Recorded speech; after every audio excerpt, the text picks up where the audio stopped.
Je vais lire dans les Actes des Apôtres, au chapitre 10. Je vais commencer à lire au verset 30.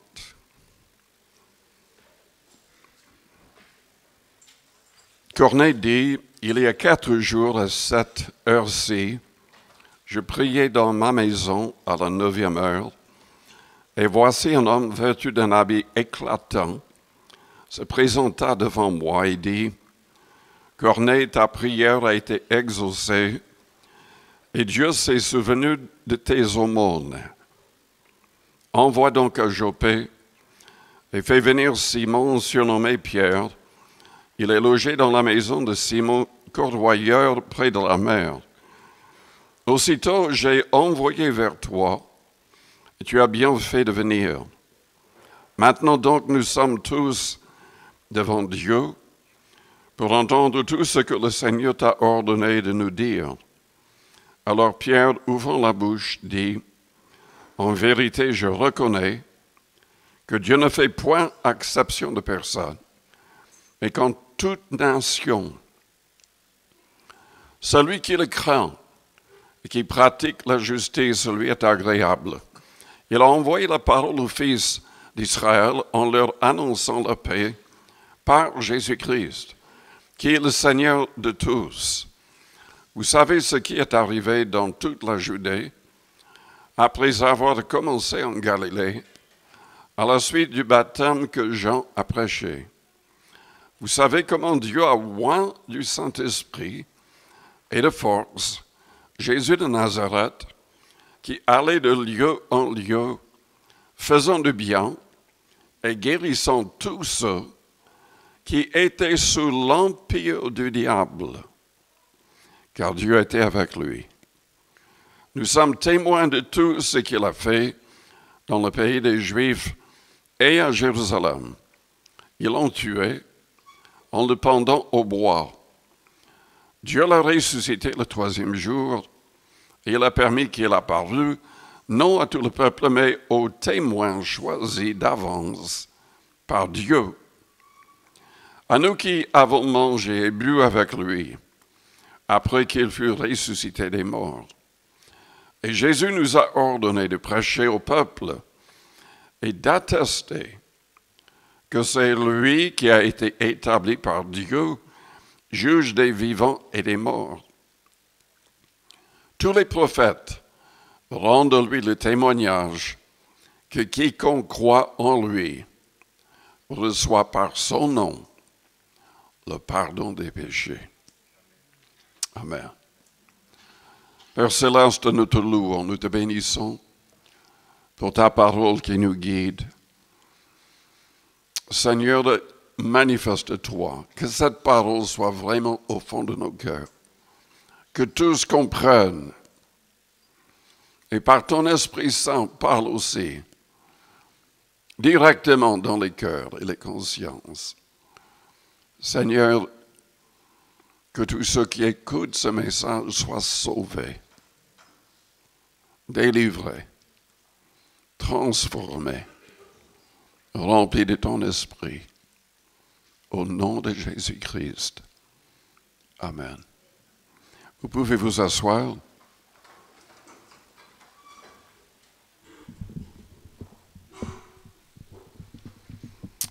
Mes amis, Dieu vous aime. Est-ce que vous le croyez? Dieu désire vous sauver de l'enfer. Est-ce que vous le croyez? Dieu désire vous bénir dans chaque domaine de votre vie. Est-ce que vous le croyez? Nous devons le croire, le confesser pour recevoir. Ce n'est pas assez de le lire, il faut vraiment le croire dans le fond de nos cœurs. Et nous devons le confesser. Pour saisir le salut, il faut le confesser.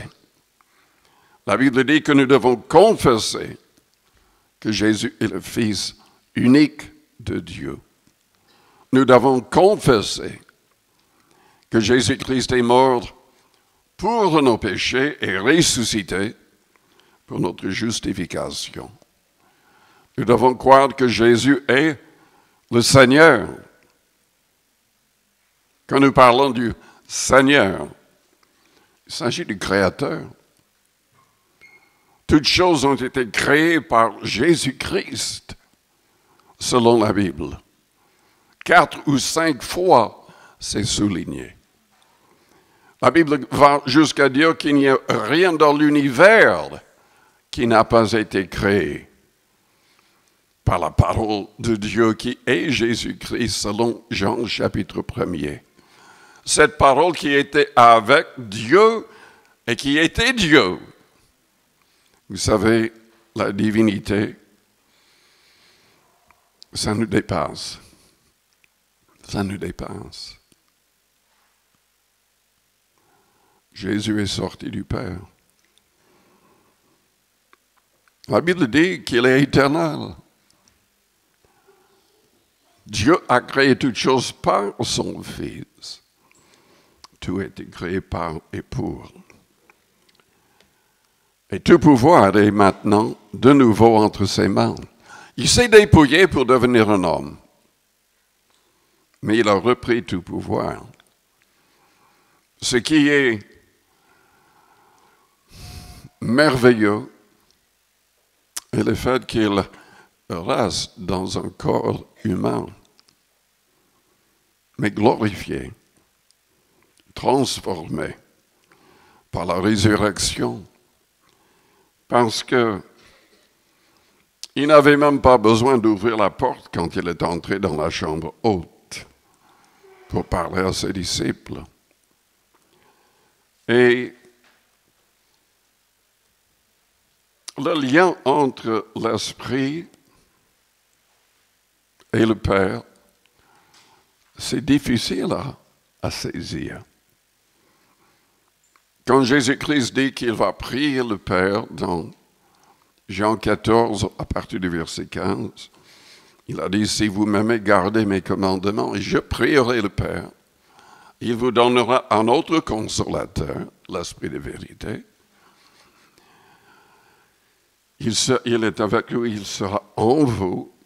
Le passage continue en disant, en soulignant l'importance d'aimer la parole et surtout la mettre en pratique, afin d'être aimé par le Père et le Fils. Et il dit, nous viendrons à toi. Et Paul et d'autres parlent du fait que Jésus-Christ est en nous. Jésus en vous est l'espérance de la gloire. Mais ça veut dire quoi?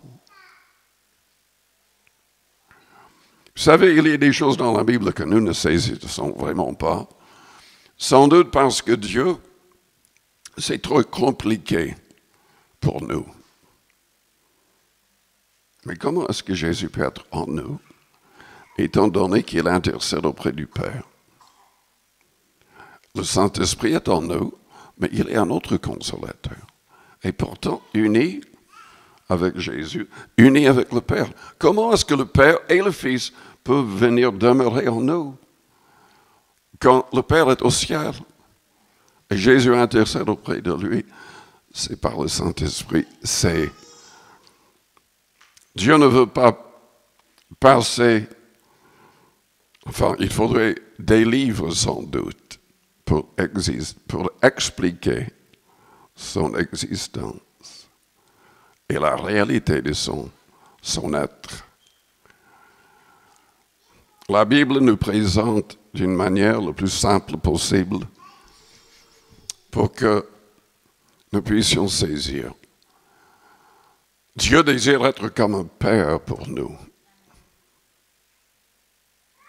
Il nous aime. Est-ce que vous croyez que Dieu vous aime?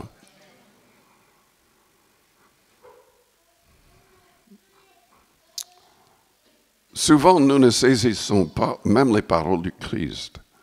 Ça nous dépasse. Jésus-Christ, selon Jean 1, est venu nous montrer le Père. Selon Hébreux 1, il est l'image exacte du Père qui est invisible, que personne n'a jamais vu. Paul va jusqu'à dire, mais personne ne peut le voir. Sauf, apparemment, sa gloire, lumière. Mais Jésus, d'une certaine manière, est l'image exacte du Père. Ce que nous oublions souvent, c'est que, enfin, les gens souvent ont une idée de Dieu qui est sévère, Dieu le Père. Jésus, il est différent. Non, il n'est pas différent. Il est venu nous montrer le Père. Il est venu nous montrer l'amour du Père. Il est venu partager les commandements du Père. Jésus, si vous lisez attentivement, disait que tous les miracles qu'il accomplissait, il suivait ce que le Père lui avait montré. Toutes les paroles qu'il a dites sont des paroles qui viennent du Père. Donc Jésus montrait vraiment, tout au long de l'Évangile, combien le Père nous aime. Et ce sont ses paroles. Mais il est un, il est uni avec le Père. Et bien que distinct du Père. Donc parlons du Père manifesté au travers de Jésus-Christ. Il faut vraiment voir la chose ainsi. Quand Jésus a parlé avec l'apôtre Pierre,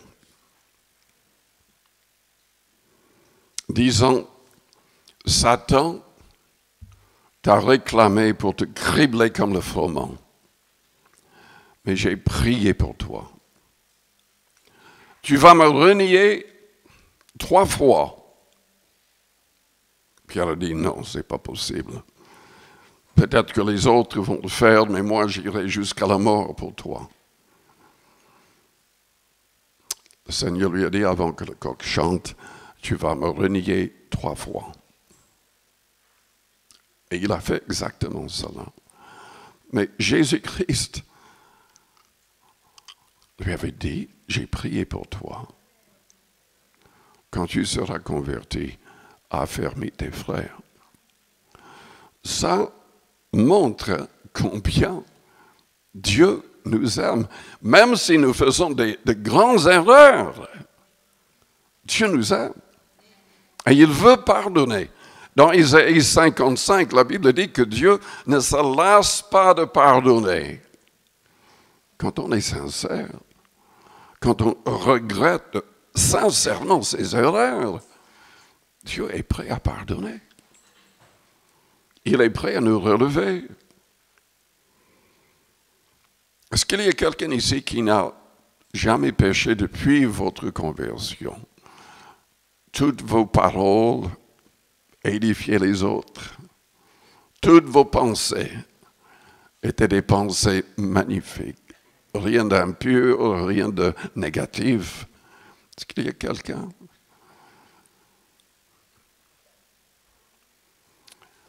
Heureusement que Dieu ne juge pas ainsi parce que nous irions tous en enfer. Jésus-Christ, quand il est mort, quand il a versé son sang, c'était pour nos péchés passés, présents et futurs. Les péchés non volontaires. Dieu est prêt à pardonner.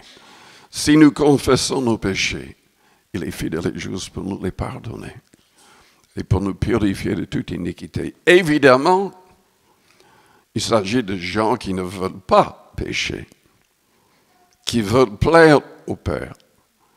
Dieu n'est pas dupe, il n'est pas stupide, il voit ce qui est dans nos cœurs. C'était la différence entre le roi David et Saül. Humainement parlant, à notre manière de juger les hommes, on aurait dit, mais David, il est bon pour l'enfer. Saül, enfin, il a péché, mais enfin. Et aujourd'hui, nous avons énormément de gens énormément de gens qui se disent chrétiens et même responsables d'église qui pêchent comme Saül. Ils seront damnés. C'est sûr et certain. Parce que si vous jouez avec ce livre, c'est plus grave qu'un meurtre.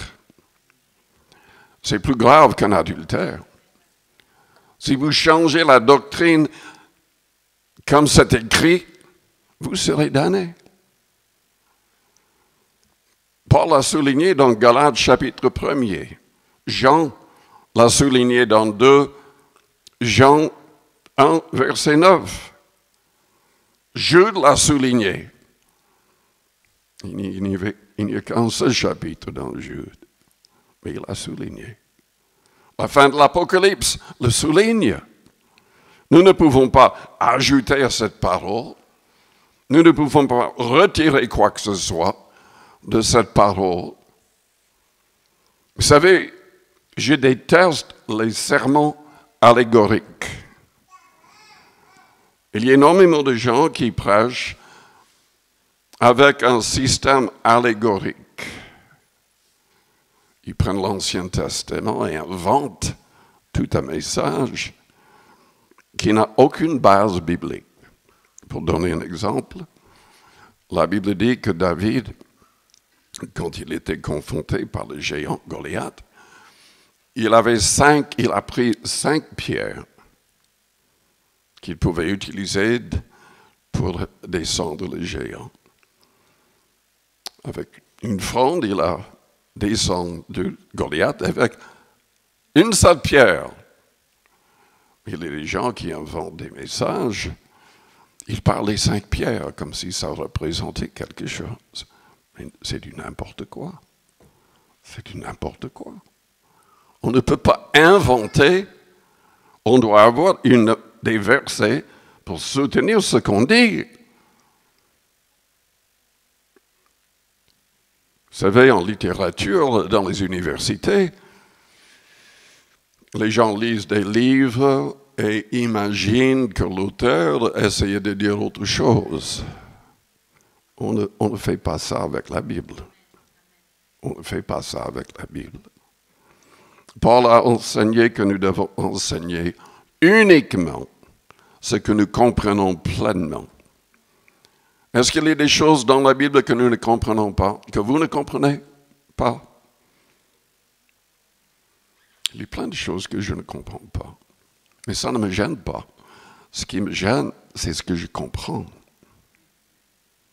Ce qui trouble, c'est ce que je comprends. La réalité de l'enfer, de l'étang de feu, du jugement dernier, et du fait qu'il n'y a que Jésus comme sauveur et Seigneur. Toutes les autres personnes qui n'acceptent pas cette réalité n'ont point d'espoir. C'est ça qui est troublant. Vous savez, il y a aujourd'hui une ruse démoniaque. Le mensonge de l'écuménisme. Ça vient du diable. Ça ne vient pas de Dieu. Ça ne vient pas du Christ. Et malheureusement, il y a de plus en plus de personnes qui prêchent ce faux évangile. Le pape actuel, c'est ce que j'ai vu, est vrai. Il a fait un pacte avec l'islam, avec les responsables de l'islam. Et il a dit, mais enfin, finalement, Dieu a voulu qu'il y ait toutes ces religions. Il va accepter les gens dans le contexte de leur religion. La Bible enseigne tout sauf ça. Ça vient directement du diable. Et les personnes qui prêchent de telles choses seront les premiers à être jetés en enfer. Parce que vous ne pouvez pas jouer avec cette parole. Jésus-Christ a dit, « Nul ne vient au Père que par moi. » Nul.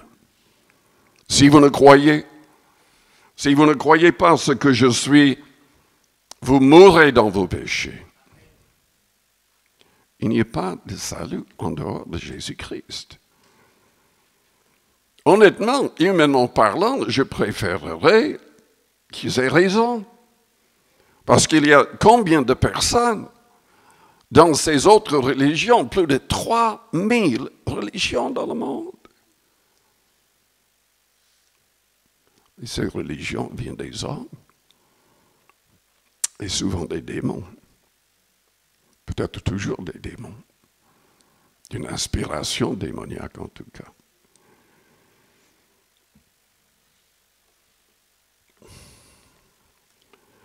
Jésus-Christ a dit, Dieu a tant aimé le monde qu'il a donné son Fils unique, afin que quiconque croit en lui ne périsse point, mais qu'il ait la vie éternelle.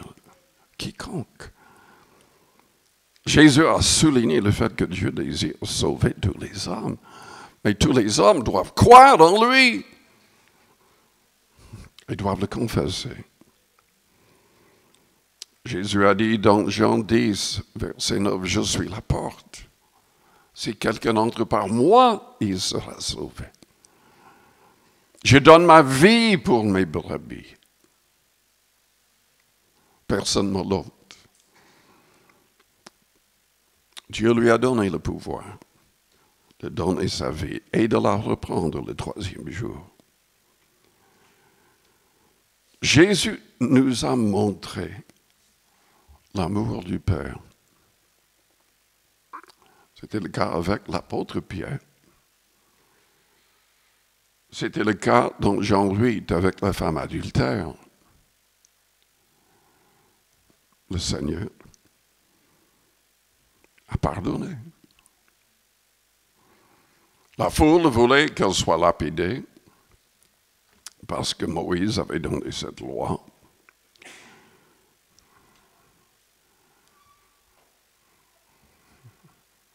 Disons, Dieu lui-même avait donné la loi à l'époque, dans le contexte des Israélites.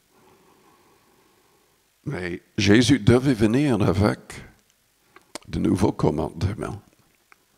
Quand Dieu avait parlé avec Moïse, selon le Deutéronome au chapitre 18 et au verset 18, il a dit à Moïse, mais enfin, il y aura un autre prophète comme toi. Et il va falloir que tous l'écoutent ou tous seront damnés. Jésus devait venir avec une nouvelle alliance. Et cette alliance est signée avec son sang. Il a versé son sang pour établir cette nouvelle alliance. Et c'est pour toutes les nations.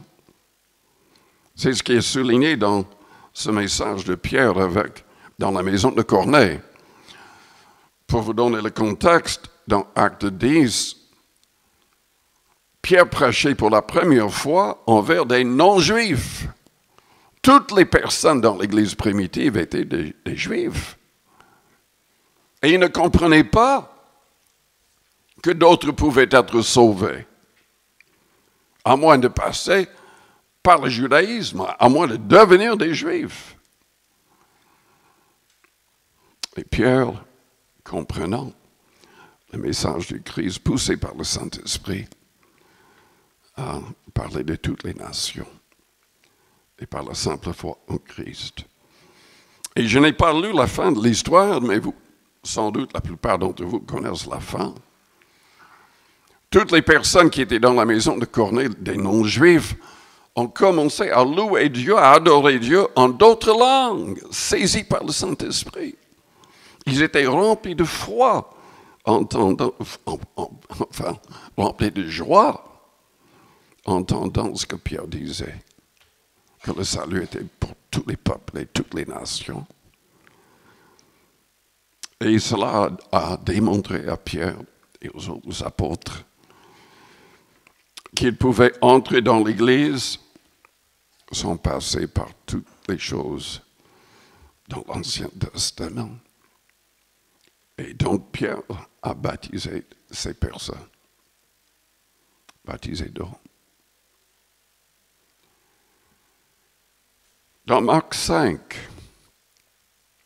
Jésus-Christ démontrait combien Dieu désire délivrer les hommes de leur tourment. Dans Marc 5, il y avait un homme qui vivait dans les cimetières, parmi les sépulcres. Il criait constamment. Il se coupait avec des pierres. Il était rempli de démons qui le tourmentaient.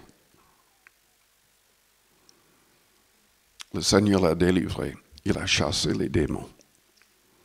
Et l'homme, de nouveau, était normal, avec son bon sens. Et la Bible dit que parce que les démons demandaient d'être chassés dans les bêtes à côté, 2000%, un troupeau de pourceaux, 2000 se sont jetés dans la mer et se sont noyés. C'est difficile à imaginer que les démons qui étaient dans cet homme pouvaient pousser 2000 pourceaux à se suicider. Cet homme était tourmenté. Et vous savez, apparemment, il y a beaucoup de personnes tourmentées ainsi. Et nous devrions être plus sensibles à cela. Et chasser les démons pour que ces gens soient délivrés de leur tourment. Vous savez, j'ai été frappé, je crois que c'est même dans Matthieu 10, quand Jésus a choisi ses apôtres, c'est marqué, c'était pour leur donner le pouvoir de chasser des démons. C'était marqué, c'est marqué comme ça. Il y a beaucoup de gens tourmentés. Et Dieu désire les délivrer. Dans Luc chapitre 7,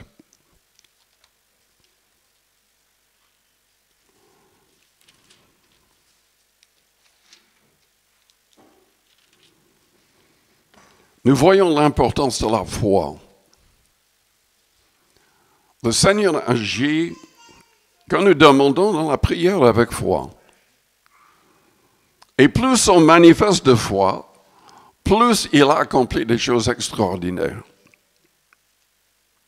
Dans Luc 7, il y avait un centenier. Il demande au Seigneur de prier pour son serviteur. Et le Seigneur dit, bon, j'irai le guérir. Mais l'homme dit, je ne suis pas digne que tu entres sous mon droit. Et il manifeste par ses paroles la foi qu'il a en lui. J'aimerais le lire. Au verset 2, un centenier avait un serviteur auquel il était très attaché, qui se trouvait malade sur le point de mourir. Ayant entendu parler de Jésus, il lui envoya quelques anciens des Juifs pour le prier de venir guérir son serviteur.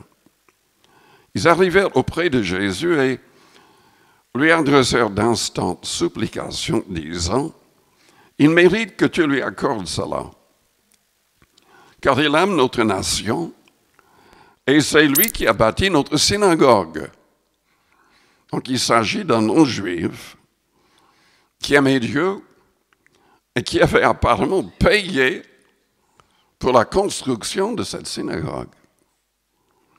Jésus étant allé avec eux, n'était guère éloigné de la maison quand le centenier envoya des amis pour lui dire « Seigneur, ne prends pas tant de peine, car je ne suis pas digne que tu entres sous mon droit. C'est aussi pour cela que je ne me suis pas cru digne d'aller en personne vers toi. » Vous vous rendez compte le respect qu'il avait pour le Christ? C'est aussi pour cela que je ne me suis pas cru digne d'aller en personne vers toi. mais dis un mot, et mon serviteur sera guéri. Car moi qui suis soumis à des supérieurs, j'ai des soldats sous mes ordres. Et je dis à l'un, va, et il va. À l'autre, viens, et il vient. Et à mon serviteur, fais cela, et il le fait. Lorsque Jésus entendit ces paroles, il admira le centenier, et se tournant vers la foule qui le suivait, il dit, je vous le dis, même en Israël, je n'ai pas trouvé une aussi grande foi. De retour à la maison, les gens envoyés par le centenier trouvèrent guéri le serviteur qui avait été malade. Dieu veut guérir. On n'a même pas besoin d'imposer des mains. Si Dieu décide de guérir quelqu'un à cause de la foi, à cause d'une prière de foi, il va le faire. Il va le faire.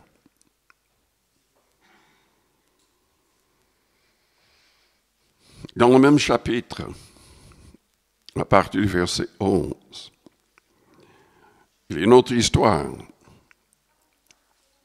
La résurrection du fils de la veuve de Nain.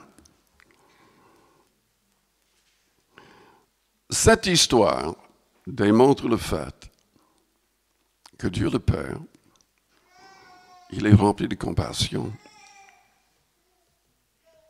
Je dis bien Dieu le Père parce que Jésus, comme j'avais déjà dit, accomplissait ce que le Père lui avait montré de faire. Le jour suivant, Jésus alla dans une ville appelée Nain. Ses disciples et une grande foule faisaient route avec lui.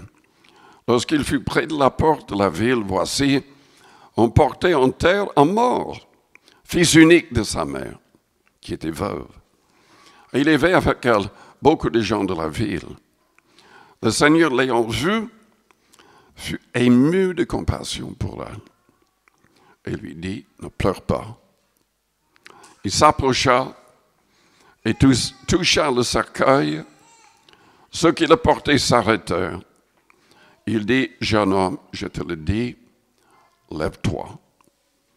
Et le mort s'assit et se mit à parler. Jésus le rendit à sa mère. Tous furent saisis de crainte et glorifiaient Dieu, disant, un grand prophète apparut parmi nous et Dieu a visité son peuple. Oui, Jésus était prophète, mais beaucoup plus. Beaucoup plus. Mais on voit combien Dieu désire bénir les gens. Et parfois, même sans que les gens demandent, sans que les gens prient, Dieu guérit. Dieu guérit. Dans Marc, chapitre 2, il y a une autre histoire de guérison, mais cette histoire est un peu différente. Jésus est entouré de gens. Il entre dans une maison. Il n'y a plus aucune place. Les gens ne peuvent pas entrer. 4 hommes ont porté leur ami sur le lit. Depuis sans doute très loin, des kilomètres, pour que Jésus le guérisse. Ils ne peuvent même pas entrer. Donc, travaillant ensemble, ils soulèvent l'homme avec le lit sur le toit de la maison. Ils enlèvent les tuiles et laissent descendre cet homme devant le Seigneur. Et la Bible dit que Jésus, voyant leur foi, qu'est-ce qu'il fait? Il ne guérit pas l'homme. Pas tout de suite. Il lui dit que ses péchés sont pardonnés. Voyant leur foi, il pardonne ses péchés.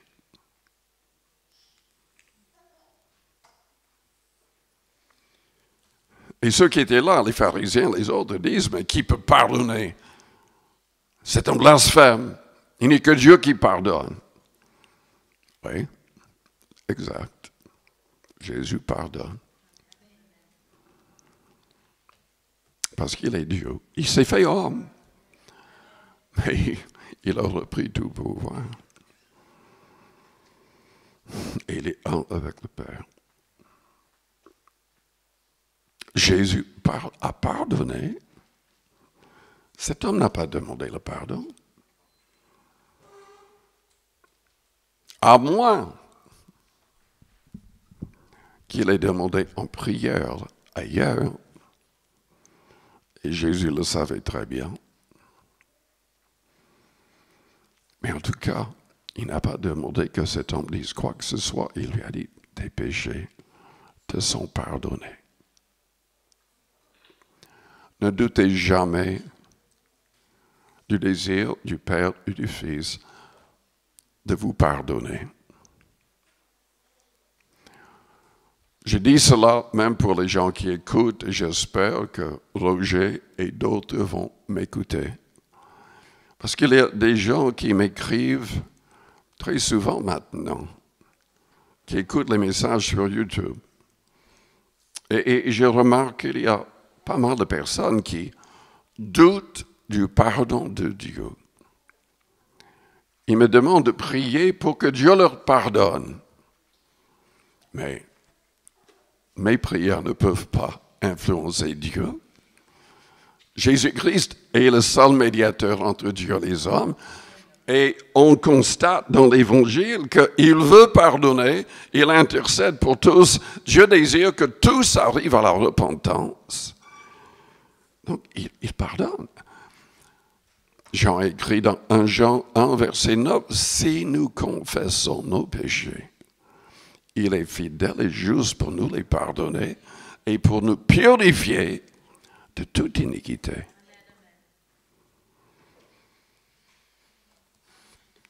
Oui, il a guéri le paralytique. Il lui a dit, même, prends ton lit et marche. Il a fait. Et il s'est fait critiquer pour cela, parce que c'était le samedi, sabbat juif.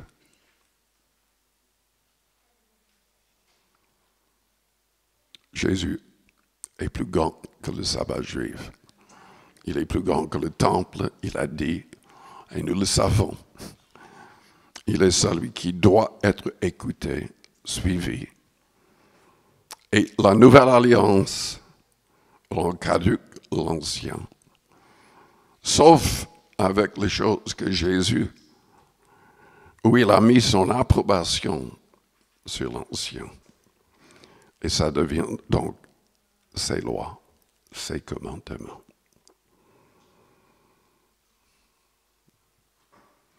Dans Luc, chapitre 4,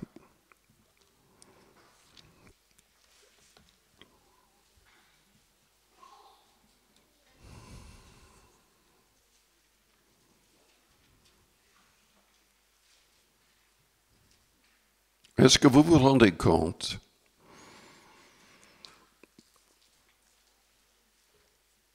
que quand vous tombez malade, ce n'est pas forcément naturel.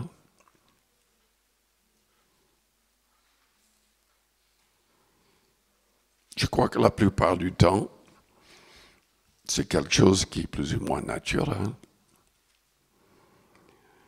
Mais en même temps, il y a des passages dans la Bible où on se demande, est-ce que je suis tombé malade parce que j'ai mal mangé? Un microbe m'a eu.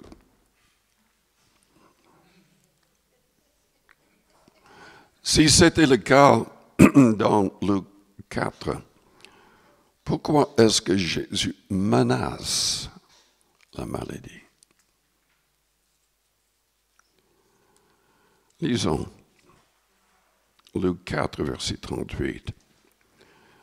En sortant de la synagogue, il se rendit à la maison de Simon, c'est-à-dire Simon-Pierre. La belle-mère de Simon avait une violente fièvre et ils le prièrent en sa faveur. S'étant penché sur elle, il menaça la fièvre. Et la fièvre la quitta. À l'instant, elle se leva et les servit. Est-ce que vous avez remarqué ce que nous avons lu au départ dans Acte 10, parlant du ministère de Jésus-Christ? Acte 10, verset 38. Vous savez comment Dieu a oint du Saint-Esprit et de force Jésus de Nazareth, qui allait de lieu en lieu faisant du bien et guérissant tous ceux qui étaient sous l'empire du diable. Sous l'empire du diable. Combien de fois est-ce qu'on est attaqué par l'adversaire? Et au lieu de simplement prier, nous devrions menacer les esprits d'infirmité. En tout cas, il faudrait qu'on demande au Saint-Esprit de nous éclairer et que nous soyons à l'écoute et sensibles à ces choses. Dieu désire guérir, surtout ceux qui sont sous l'empire du diable.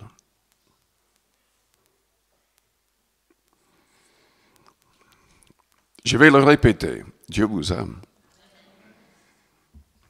Il vous aime. Mais il désire notre amour en retour. C'est répété à maintes reprises. Aimer Dieu, c'est haïr le mal, haïr le péché, s'éloigner du péché, s'éloigner du monde avec sa convoitise et son orgueil. Vous qui aimez l'Éternel, la Bible dit, haïssez le mal.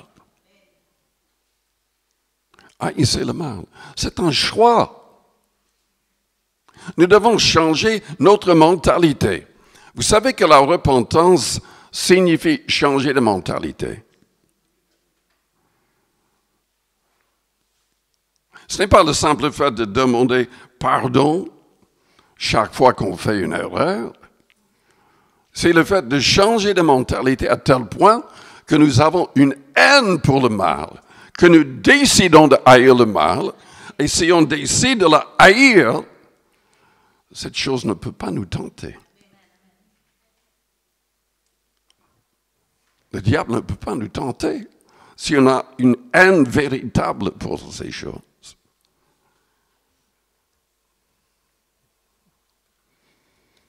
Si vous m'aimez, gardez mes commandements. On n'aime pas Dieu si on n'aime pas ses commandements. Vous savez, il y a des groupes, entre guillemets, chrétiens, qui cherchent les dons, mais comprenez que si vous ne suivez pas les commandements du Christ, vous allez recevoir, en cherchant les dons spirituels, vous allez recevoir des esprits mauvais. Vous allez recevoir des esprits d'imitation, de séduction. Et la Bible nous met en garde, surtout dans les derniers temps, contre cela. C'est ça qui va tromper beaucoup de gens. Vous allez voir de plus en plus de personnes qui ne vont pas être différents des gens du monde, peut-être pire, mais enfin, ils parlent de Jésus. Il y a en apparence des guérisons, etc., etc. Et pourtant, Dieu n'y est pas. Le Saint-Esprit n'y est pas. Jésus a dit qu'il y aurait beaucoup de faux prophètes. Pas quelques-uns, mais beaucoup. Et beaucoup de faux Christ.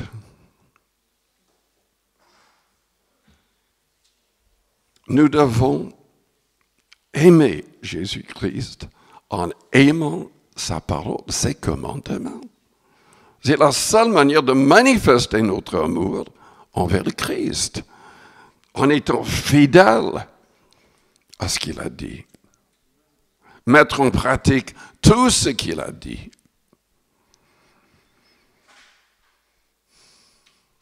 Aimer Dieu, c'est aimer son prochain. Est-ce que vous aimez votre prochain? Celui qui joue la musique forte au milieu de la nuit, qui klaxonne en arrivant au milieu de la nuit.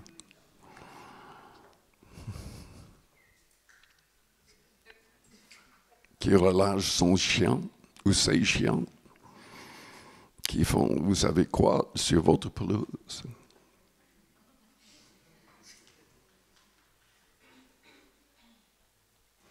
Est-ce que vous parlez, est-ce que vous avez parlé à vos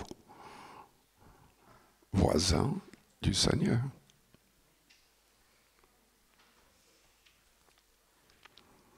Si nous aimons vraiment notre prochain, on ne va pas permettre à la crainte, à la timidité de nous empêcher de leur parler.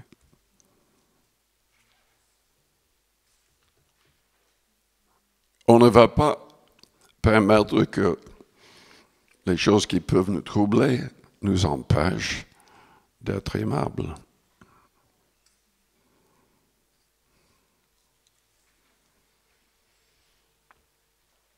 Jésus-Christ a dit, aimez-vous les uns les autres comme je vous ai aimé. Il a aimé des gens non aimables. Il a aimé des pécheurs. Il est mort pour des pécheurs. De la croix, il priait pour ceux qui le mettaient à mort. Il a aimé des gens non aimables. Et il nous appelle à aimer de la même manière. Et en le faisant, c'est notre manière de manifester notre amour pour lui, pour sa parole, pour le Père Céleste. Aimer Dieu, c'est aimer tous les hommes. Respecter tous les hommes. Honorer tous les hommes. Même ceux qui ne sont pas honorables. Mais en leur parlant avec respect, qui sait ce que Dieu peut faire pour les convertir, pour les transformer. Nous devrions chercher à convertir tous les hommes. Jésus a dit, tout pouvoir m'a été donné dans le ciel et sur la terre. Allez, faites de toutes les nations des disciples, les baptisant au nom du Père, du Fils et du Saint-Esprit, et enseignez-leur à observer tout ce que je vous ai prescrit. Et voici, je suis avec vous tous les jours jusqu'à la fin du monde. Et qu'est-ce qu'il a dit dans Jean 15, au verset 7? Si vous demeurez en moi et que mes paroles demeurent en vous, demandez ce que vous voudrez et cela vous sera accordé. Si vous portez beaucoup de fruits, c'est ainsi que mon Père sera glorifié et que vous serez mes disciples. Comme le Père m'a aimé, je vous ai aussi aimé. Demeurez dans mon amour. Si vous gardez mes commandements, vous demeurerez dans mon amour. De même que j'ai gardé les commandements de mon Père et que je demeure dans son amour. Je vous ai dit ces choses afin que ma joie soit en vous et que votre joie soit parfaite. C'est ici mon commandement. Aimez-vous les uns les autres comme je vous ai aimé. Il n'y a pas de plus grand amour que de donner sa vie pour ses amis. Vous êtes mes amis si vous faites ce que je vous commande. Je ne vous appelle plus serviteur, parce que le serviteur ne sait pas ce que fait son maître. Mais je vous ai appelé ami, parce que je vous ai fait connaître tout ce que j'ai appris de mon Père. Ce n'est pas vous qui m'avez choisi, mais moi je vous ai choisi Je vous ai établi afin que vous alliez et que vous portiez du fruit et que votre fruit demeure, afin que ce que vous demanderez au Père en mon nom, il vous le donne. Ce que je vous commande, c'est de vous aimer les uns les autres. Est-ce que vous comprenez que beaucoup de gens, entre guillemets, spirituels, n'aiment pas? Est-ce que vous avez jamais lu l'histoire de Jonas? Dieu l'a envoyé prophétiser contre la ville de Ninive, les Ninivites. Et lui, il désobéit, il part dans l'autre sens. Ce n'est pas parce qu'il avait crainte, c'est parce qu'il avait de la haine dans son cœur pour les Ninivites. Il ne voulait absolument pas leur parler. Il ne voulait pas que Dieu les sauve, il voulait qu'ils soient détruits. Finalement, Dieu l'a obligé de le faire. Et il ne l'a pas fait avec amour. 3 jours, cette ville sera détruite. Il a crié en passant par la ville.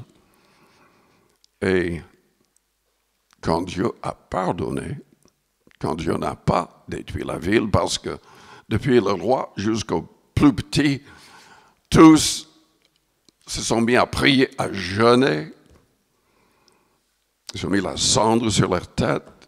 Ils sont habillés avec des sacs. Et pendant 3 jours, ils demandent pardon à Dieu. Et Jonas, qu'est-ce qu'il est en train de faire? Il est en train de respecter. Il veut mourir. Prends ma vie. C'est pas la peine de vivre. Je savais que tu allais faire ça. Je ne voulais pas prêcher parce que je savais que tu voulais leur pardonner.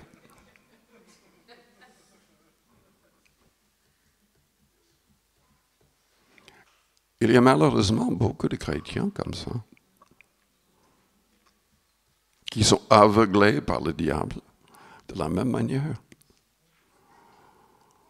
Et il est vrai, et c'est facile de ne pas aimer nos ennemis.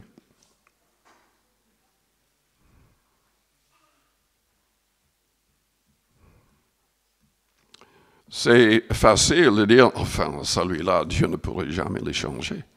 Quelqu'un m'a envoyé une vidéo terrible, qui frappait un petit enfant.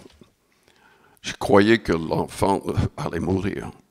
De la manière qu'il était traité, la personne qui m'a envoyé la vidéo disait, mais il faut faire circuler cela. Ce type est satanique, il devrait être emprisonné, etc., etc. Et il a raison. Et en même temps, Dieu peut sauver même une telle personne.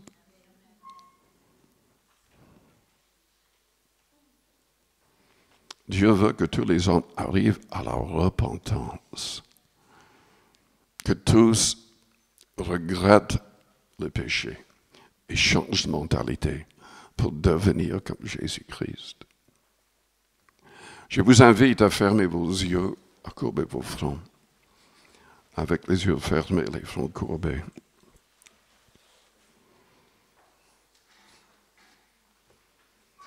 Je dois admettre que quand j'ai vu la vidéo en moi-même, je crois que je l'ai dit même à la personne qui m'avait envoyé, j'ai dit, mais j'aimerais être avec cette personne 5 minutes. Après, j'ai demandé pardon à Dieu, quoi.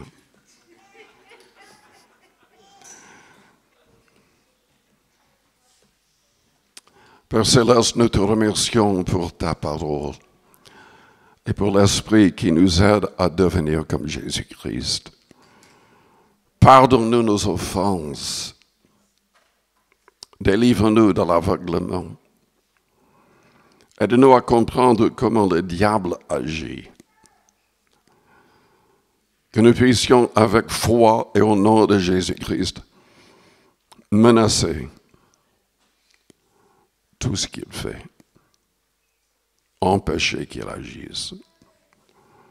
Que nous puissions, comme Paul a dit aux Romains, agir pour que Satan soit écrasé sous nos pieds. Nous ne pouvons pas le faire par nous-mêmes, mais rends-nous sensibles à ta voix, Seigneur. Que nous soyons véritablement remplis du Saint-Esprit et conduits par ton Esprit. Que notre foi soit grande et réelle. Seigneur, sers-toi de nous. Purifie-nous, sanctifie-nous et sers-toi de nous.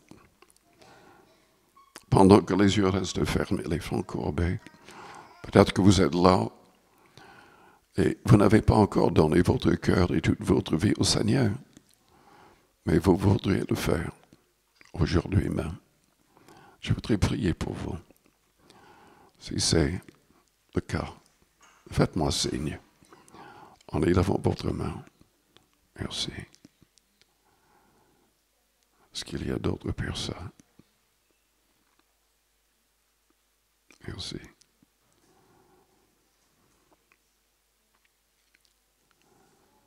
Père Céleste, agis en nous. Agis pour les personnes qui viennent d'élever la main. Seigneur, tu veux nous transformer tous. Tu veux nous pardonner. Tu veux faire de nous de vrais soldats spirituellement parlant. Mais des soldats qui luttent contre, non pas contre la chair et le sang, contre les humains, mais contre les forces invisibles, contre les diables, contre les démons. Seigneur, purifie, sanctifie, transforme les personnes qui viennent d'élever la main. Tu pardonnes, tu ne peux pas mentir, tu pardonnes toutes les personnes qui confessent leur foi en toi, qui confessent leur faute. Merci Seigneur. Merci pour ton pardon.